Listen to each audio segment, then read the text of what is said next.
Namaste, and welcome to our continuing series on the essays on the Gita with our beloved Ranga.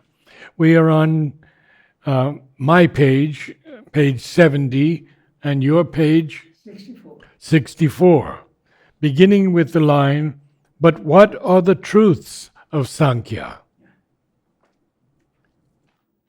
So, we will read the para and the basic chart of Sankhya will be put on the net. You will have to see it because what we are going to read today will be referring to the chart. But what are the truths of Sankhya?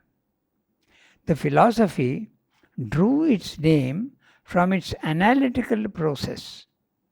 Sankhya is the analysis, the enumeration, the separative and discriminating setting forth of the principles of our being, of which the ordinary mind sees only the combinations and results of combination. It does not seek at all to synthesize. Its original standpoint is in fact dualistic. Its original standpoint is in fact dualistic, not with the very relative dualism of the Vedantic schools, which call themselves by that name Dvaita, but in a very absolute and trenchant fashion. For it explains existence not by one, but by two original principles, whose interrelation is the cause of the universe. Purusha, the inactive, Prakriti, the active. Purusha is a soul, not in the ordinary or popular sense of the word, but of pure conscious being, immobile, immutable, self-luminous. Prakriti is energy and its process. Purusha does nothing, but it reflects the action of energy and its processes. Prakriti is mechanical, but by being reflected in Purusha, it assumes the appearance of consciousness in its activities. And thus, there are created those phenomena of creation, conservation, dissolution, birth and life, and death, and consciousness and unconsciousness, sense knowledge and intellectual knowledge, and ignorance, action and inaction, happiness and suffering, which the Purusha, under the influence of Prakriti, attributes to itself, although they belong not at all to itself, but to the action or movement of Prakriti alone. So, first he is dealing with the Purusha Prakriti aspect, and we will see each sentence. But before we proceed, let me just tell you briefly what is meaning, and then we'll look at the text. Purusha is consciousness. Prakriti is energy. If you look at the highest level, there is Sat, Chit, Shakti, Ananda. So Chit is consciousness and Shakti is energy. Pure energy. And consciousness can also take many forms, and Shakti also can take many forms. At the highest level, consciousness is total consciousness of the divine. Prakriti becomes the Shakti, total force and energy of the divine, power of the divine. But as I said, when manifestation takes place, these go on taking different forms. They reduce themselves and take different levels of consciousness. So that in matter, when consciousness, Chit, comes down into matter, it loses itself in matter. There is no consciousness in matter apparently. Okay? So this is one. Then there is a material consciousness, there is a life consciousness, there is a mental consciousness, there is a spiritual consciousness at each level, then there is a supramental consciousness, and there is a consciousness which is above even manifestation. So this is the consciousness taking different forms. Just like water takes different forms, essentially being the same. Ice, water, water vapor. Exactly in the same way, consciousness also takes so many forms. In matter, it seems to be absent. But as it rises and you have the level of the animals, consciousness has become slightly active. But still, in the animal, force is more than the consciousness. When you come to man, consciousness is even more awakened, and Prakriti is relatively less. When you come to the higher mind level, consciousness is much, much, much greater, and but power is held back because you are in an immutable condition, immutable, inactive, only watching. Knowledge is there, but no power. Power is there, but it's held back. So, Purusha and Prakriti are always together, but in inverse proportion.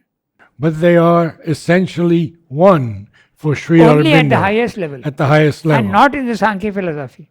Yeah, in the because that line, Purusha does nothing. Yeah, that's nothing. It's always so. Okay. Only at the highest level they become one. So consciousness is only knowledge. It is just watching. It is wisdom, knowledge. And Shakti is energy. Okay? So there is material energy, and as consciousness takes all this, there is an animal consciousness, there is a body consciousness. Your body is conscious. It does all sorts of things which you don't do mentally. The body repairs itself. Suppose there is a cut, it knows exactly what to do. It repairs itself. So that is body consciousness. Sneezing, coughing, all these things are body consciousness. In the animal, it becomes life consciousness. In the mind, it becomes mind consciousness. It goes on like that until at the highest level, total consciousness. Energy also takes many forms. It takes material energy. There can be thermonuclear energy. There can be electrical energy. There can be heat, which is also a thermal energy. Then there can be muscular energy, mechanical energy, so many different types of energies. So this also, at the highest level, total omnipotence. And as it comes down, it seems to be absent here altogether, but it is there. So I understand what you're saying, but what is this differentiation of Purusha and Prakriti Yeah. in Sankhya versus Sri Aurobindo? Okay. So in Sankhya, even if you go right up to the overmind level, Purusha and Prakriti, you see both of them. But they are never one. They are always separate. Okay? In Sri Aurobindo's philosophy, they are essentially one, taking different poises, and their relation between Purusha and Prakriti determines the plane in which you are. There is always a relation between the two. I will explain. And I will explain in a very childish way, but not in a philosophical way. In matter, I can say that energy is complete because you can draw nuclear energy out of matter. So matter, energy is there, let's say 100%. I am putting it in very flexible terms. 100%. Consciousness is not there, so 0. So the relation in matter between Purusha and Prakriti is 0, 100%.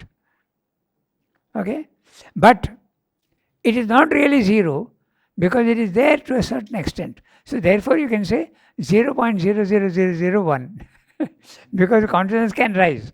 Exactly in the same way, energy in matter is not 100%, but 99.99%. I am telling you just to make you understand. When you come to the animal level, consciousness is more. So let's say 2%, 3%. Proportionally, the Prakriti becomes less. If this is 3%, 97%. That's a relation in life plane. In the mind plane, maybe 60-40. Then when you go to the nirvana consciousness is full, Prakriti is, the force is 0. Immutable. Remember that. So immutable means no force. So that's the relation. So all these planes of consciousness in Sri Aurobindo's philosophy, the relation between Purusha and Prakriti determines the plane at which you are. And at the highest level, supramental, they are not together, they become one. Each is involved in the other. You can't differentiate between them. But up to the overmind level, Sankhya is valid. You see them as separate. But you go to the highest level, they are one. And for Mother and Sri Aurobindo? It's the same. Same. She is the Shakti and he is the consciousness, Yes. and he is to guide her from behind. If Mother were not there, creation of the ashram would not have taken place. So when it says Purusha does nothing, Yes, that's Sankhya. but only guides. Ah, No action, but only guidance and Okay. wisdom okay. and sanctioning. He sanctions. Prakriti does everything under the sanction and guidance of Purusha. And Prakriti as nature is not very conscious. Nature is not conscious at the cosmic level, but it becomes conscious at the higher levels. In fact, at the highest level, it becomes para prakriti, fully conscious. That's the Divine Mother. But here, nature is unconscious, mechanical energy. So this is the Sankhya philosophy. They are right up to the overmind level, but not ultimately at the highest level, they are not. So this can be explained also in another way. That's the Sankhya philosophy. When Purusha and Prakriti are together, there is creation. But in the experience of Nirvana, they are absolutely equal to each other and there is no creation. There is no creation. He will tell you that, okay? He will tell you how there is no creation. Only when they are together, there is creation. Let me explain. If Purusha is consciousness, he can be compared to a man with eyes because he is a witness. But he has no legs. He is lame. Lame but with eyes. Shakti is got very strong legs. He can move, but he is blind. So when the two come together only, there can be creation. If they are separate, there is no creation. In the Nirvana experience, they become separate. I said the opposite. I'm sorry. Yeah. I said the opposite. No. When they are separated, Yes. there is no creation. There's no creation. Yeah. So, how do we have creation? Suppose I compare creation to going through a forest. Okay? If the lame man with eyes sits on the shoulders of the blind man, now there is eyes and movement. So they can go. That's the Sankhya philosophy. So when they are together, there is creation. But when they are not together, no creation. Okay, so now I read each sentence here. But what are the truths of Sankhya? The philosophy drew its name from its analytical process. Sankhya is the analysis, the enumeration. In fact, Sankhya means number. So, Sankhya philosophy gives you 24 basic principles which is there in the chart. And the chart will be put on the net for you to see afterwards. Okay, so Sankhya is the analysis, the enumeration, the numbers, the separative and discriminating setting forth of the principles of our being, of which the ordinary mind sees only the combinations and results of combination. So let me explain this. The mind cannot distinguish between the needs of the body and the vital. Is the hunger, for instance, is it coming from the vital or is it coming from the body? You can't make out. And sometimes the desire, is it coming from the mind or is it coming from the vital? We can't make out. But if you go to the Sankhya experience, they can see very clearly all the separate parts. And that's what they give the description. I remember when I was told that there is body, life, and mind. I used to think, but why should there be only three? Why are there not some others? How do we know that there is no other in between? The answer is that you don't see that at this level. But when you go to the spiritual planes of consciousness, clearly you see the separate things. Very clearly you see the separate. So that's what Sankhya is the 24 basic principles in the human being. That's the Sankhya philosophy. And the chart is there.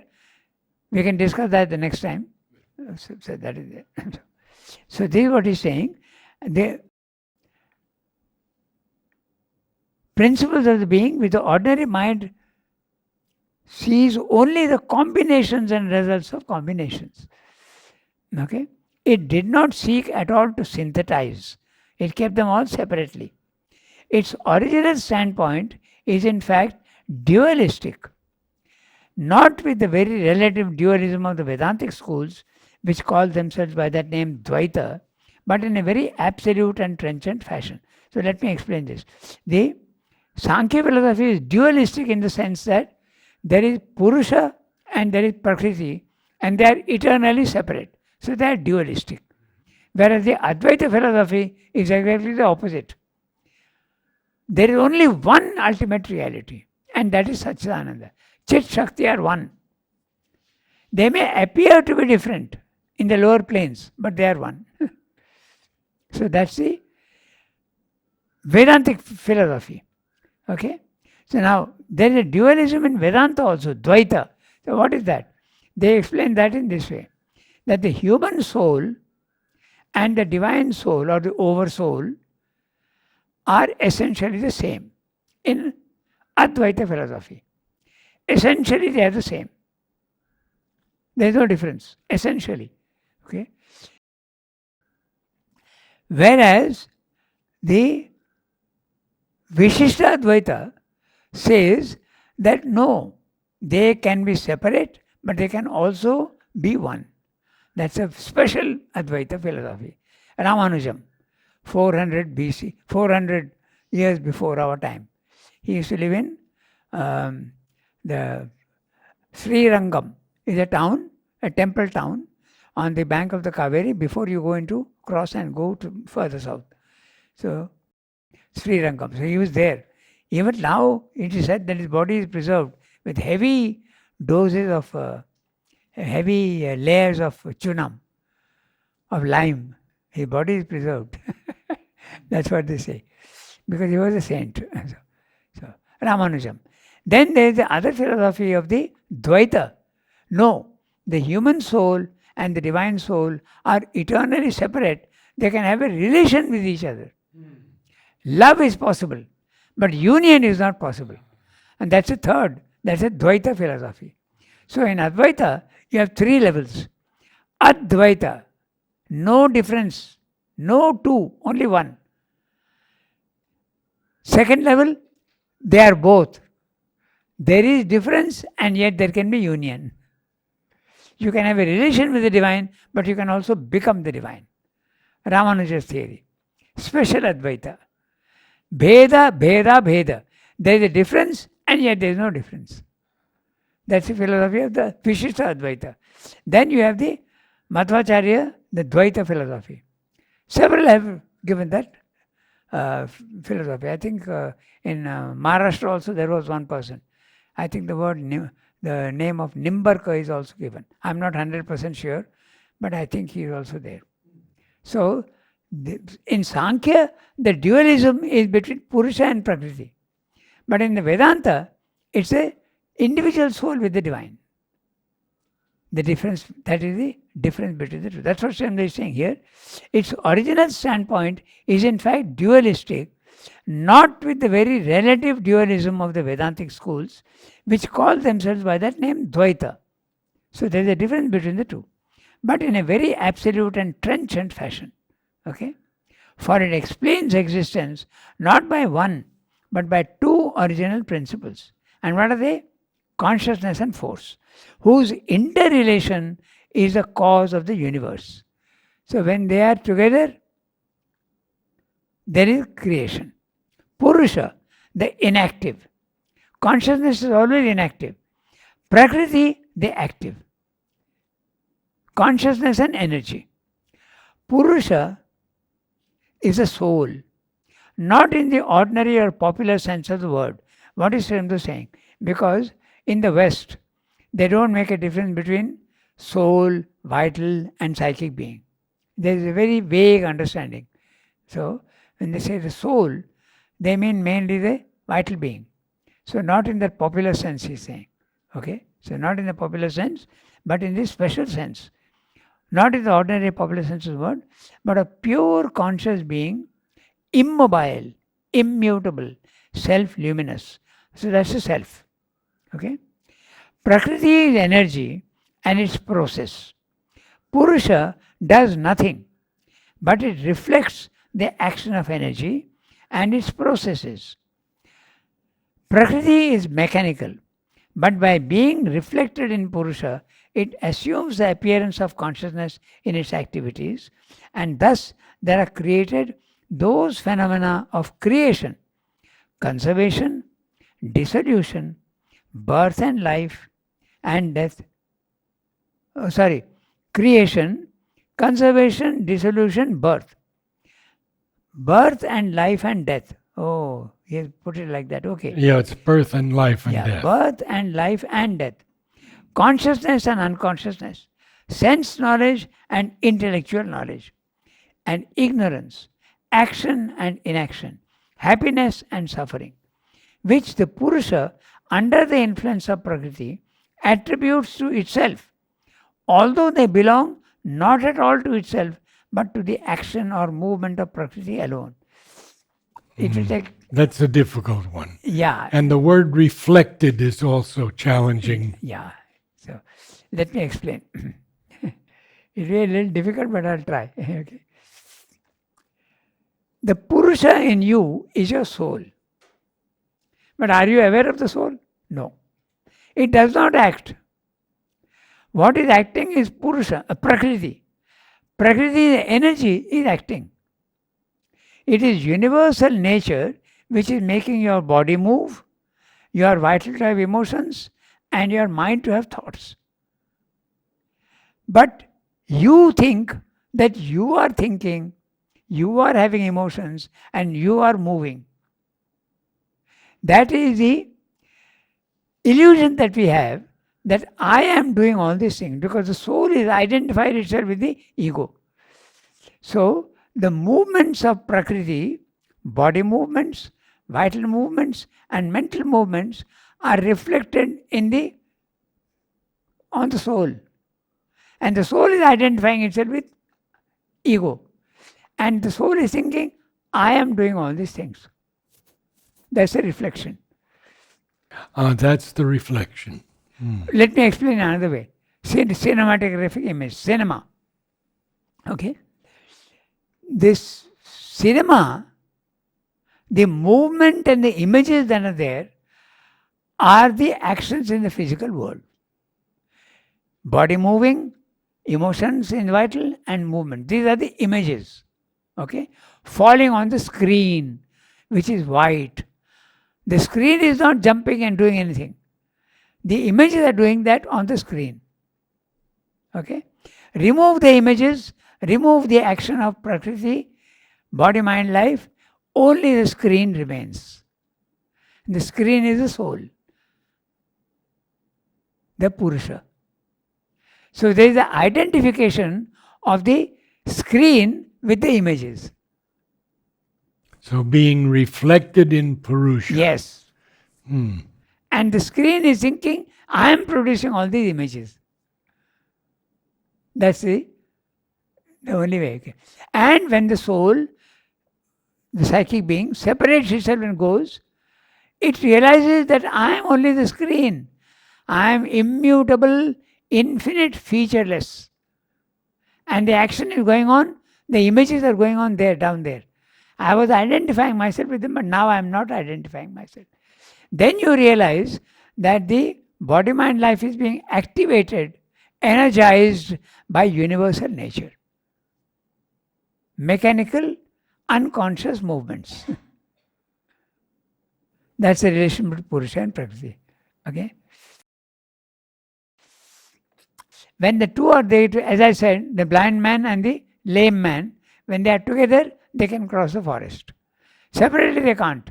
Neither can the lame man do that, nor can the man with the sight do that, nor with the blind man, nor the man with the legs. It's interesting. There was a very fine movie about two boys. One is a huge, hulking fellow in the teens, and the other one is a cripple, but he can see. And so it's very similar to this experience.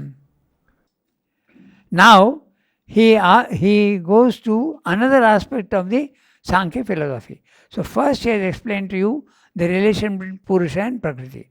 Now, Sankhya will explain the three modes of nature. Prakriti has got three modes: Sattva, Rajas, Tamas, corresponding to the body, the vital, and the mind. There are these three planes: matter, life, and mind. So that's what the explanation will come now. We'll read that paragraph. For Prakriti is constituted of three gunas or essential modes of energy. Okay? Sattva, the seed of intelligence, conserves the workings of energy.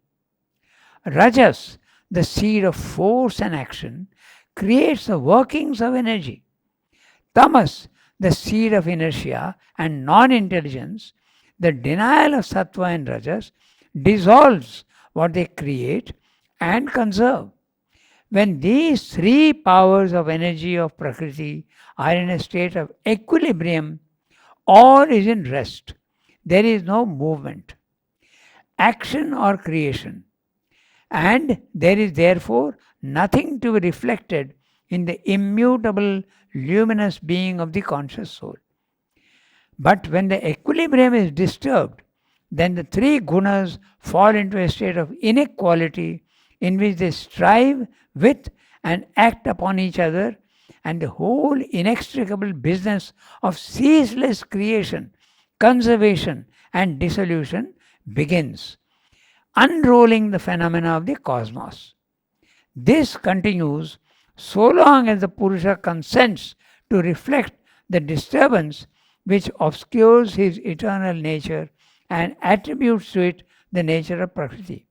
But when he withdraws his consent, the gunas fall into equilibrium and the soul returns to its eternal, unchanging immobility. It is delivered from phenomena. This reflection and his giving or withdrawal of consent seem to be the only powers of Purusha. He is the witness of nature by virtue of reflection and the giver of the sanction, Sakshi and Anumanta of the Gita, but not actively the Ishvara. Okay, that also we'll explain.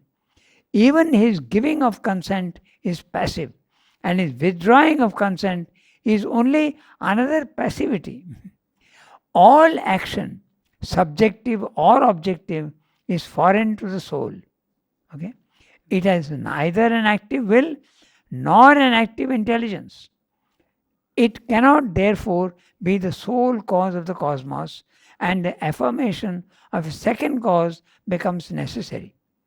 Not soul alone, by its nature of conscious knowledge, will and delight, is the cause of the universe, but soul and nature are the dual cause, a passive consciousness and an active energy. So the Sankhya explains the existence of the cosmos. So it's very interesting. Sattva, Rajas, Tamas. And they also relate to the three gods. Okay. Now we'll do this paragraph. It's a very interesting one. And they explained beautifully. For Prakriti is constituted of three gunas. In Sanskrit, even in our Indian language, guna means a quality. A quality, not necessarily in the sense of a good quality. Oh, he has many qualities. When we say, we are not including defects. An aspect. Yes, that's right. Feature. features, characteristics Yes. in that sense. Okay? So, gunas, features, or Srimdas using the word therefore, modes of energy. And the modes of energy are three.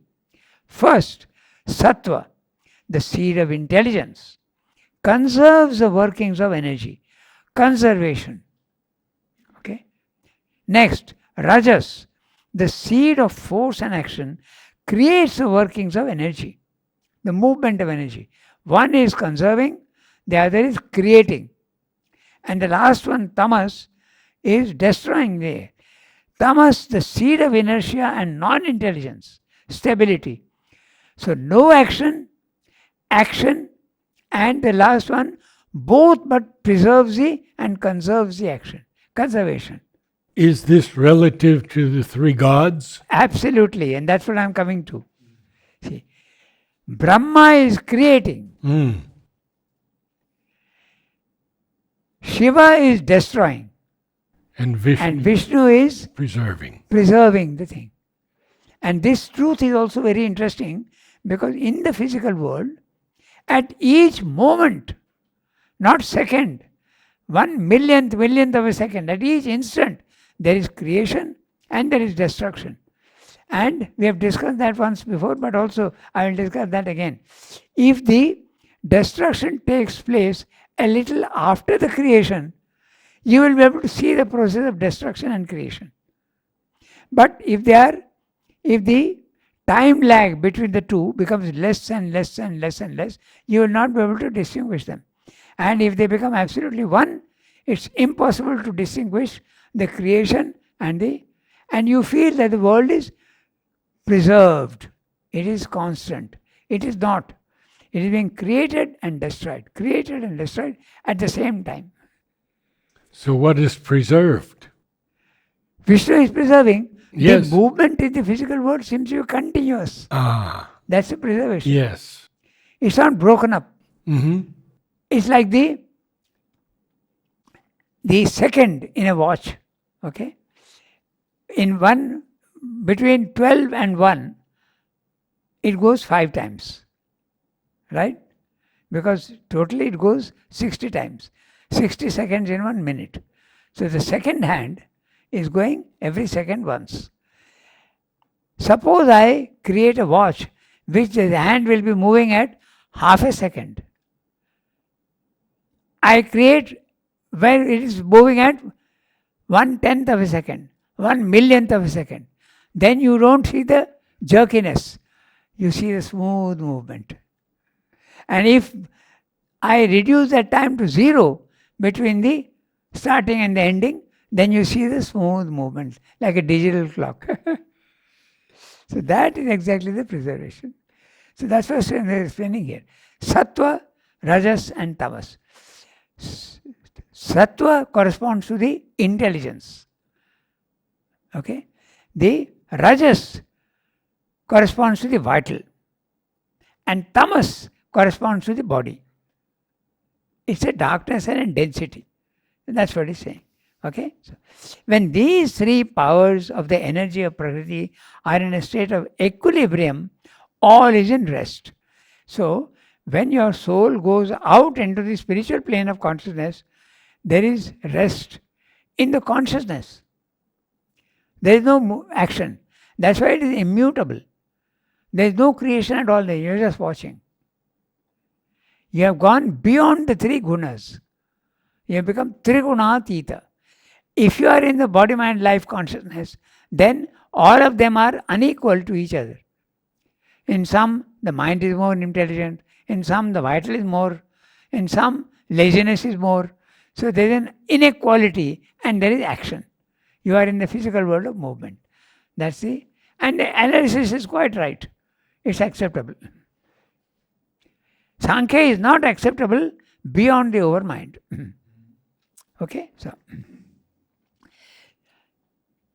But when the equilibrium is disturbed, then the three gunas fall into a state of inequality in which they strive with and act upon each other, and the whole inextricable business of ceaseless creation, conservation and dissolution begins unrolling the phenomena of the cosmos. This continues so long as Purusha consents to reflect the disturbances which obscures his eternal nature and attributes to it the nature of Prakriti.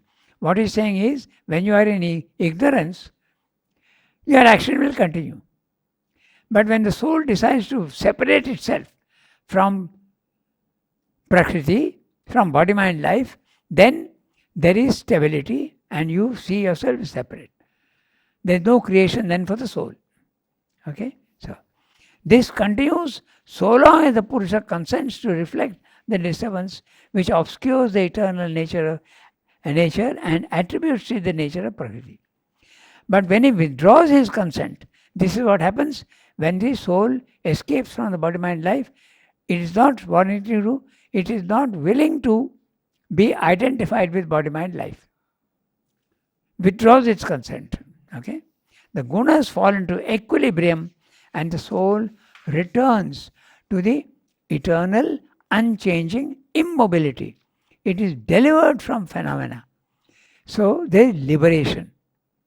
The soul is liberated from the two are separated.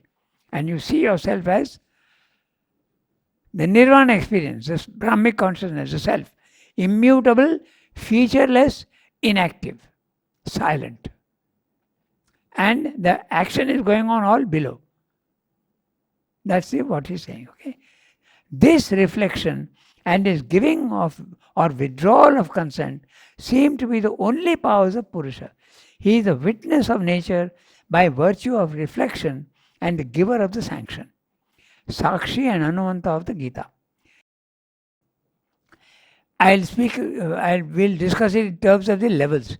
Level 1, you are identified with your body, mind, life, and you feel that you are acting, you are thinking, and you are having emotions. You separate yourself. When yoga starts, you don't like the defects in yourself. So you say, I don't want all this. So I want to stand back. I don't want to identify myself with my desires, my wrong thoughts, okay, my illness. I don't want. I want to separate. Slowly, the separation takes place. It can take place through many yogas. Jnana yoga, bhakti yoga, karma yoga, integral yoga, kriya yoga, any other method you want to invent, you can do that. So you separate yourself and the Prakriti and Purusha are separated. So now Purusha knows that it is only witness. It is only consciousness. No movement at all. But it allows itself to be reflected at the lower level. That's right. Exactly. It allows itself first consciously, but when it allows itself, it has become unconscious of its permission and it has become subject and slave to body, mind, life. The body, mind, life dictates terms to the soul. And the soul accepts. That's the explanation. Okay? So, and now, this next time, we'll deal with the Gita's Sakshi and Anumanta. This, in the beginning, at the higher mind level, you are only a witness. You are just watching. You have separated yourself from your body, mind, life, and you are seeing the action in the physical world, but you are not acting. You are just watching. That's a Sakshi. Okay? Then, at a certain time, the soul realizes, but I was in that body, and that body is not really absolutely separate from me. Part of me is connected there. So you become the supporter of the body, mind, life. You are the support of the body, mind, life. So you become the Bharta. So now I am separate, but I have allowed my body, mind, life to do whatever it is doing. I am the Bharta. So you are the supporter. So you become the supporter. Then you get more knowledge and you become the knower of the body, mind, life. You start understanding things. So you become the Jata. You become the knower. Then you come to a level where you start enjoying the relation with Prakriti. Exactly as in the Jewish parable of Adam and Eve. Prakriti is tempting Adam with the apple and he falls a victim to it and both fall down. The creation takes place when there is Prakriti is able to tempt Purusha to identify itself and fall down. It's the same thing. And then there is a fall. Okay? So, exactly in the same way, then you become there is another level where you become the Bhokta. You start enjoying whatever Prakriti is doing for you. At our level, we are enjoying, but also suffering the consequences. But at the spiritual level, you can enjoy without being suffering the consequences. Or affected. Yeah. So then you go to the Ishvara, you go to the supramental level, you become the master of Prakriti. You become the master. You have the control over your body, mind, life. So these are the Gitas. He has given only two, Sakshi and Anuvanta, but there is the Bhakta, there is the Bharta, there is the Jnata, there is the Bhokta, and then there is the Ishvara. All these are different levels of the consciousness. Okay, he has only mentioned two here, but not actively the Ishvara. Ishvara is the absolute top supramental level where you are master of your body, mind, life. Okay? Even his giving of consent is passive, and his withdrawing of consent is only another passivity. It's not an active, yes, I want you to do this. No. Okay, do it. That sort of passive agree. Okay? So, all action, subjective or objective, is foreign to the soul.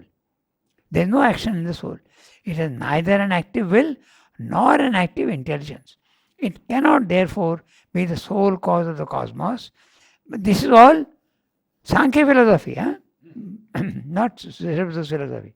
And the affirmation of a second cause becomes necessary. Not soul alone, by its nature of conscious knowledge, will, and delight, is the cause of the universe. But soul and nature are the dual cause, a passive consciousness and an active energy. So, the Sankhya explains the existence of the cosmos. So, this is Sankhya philosophy. It is valid up to the overmind level, but not in the supramental level. So, Advaita does not agree with Sankhya, but it is very acceptable at the lower level. So, that's a Sankhya philosophy. I have the chart here.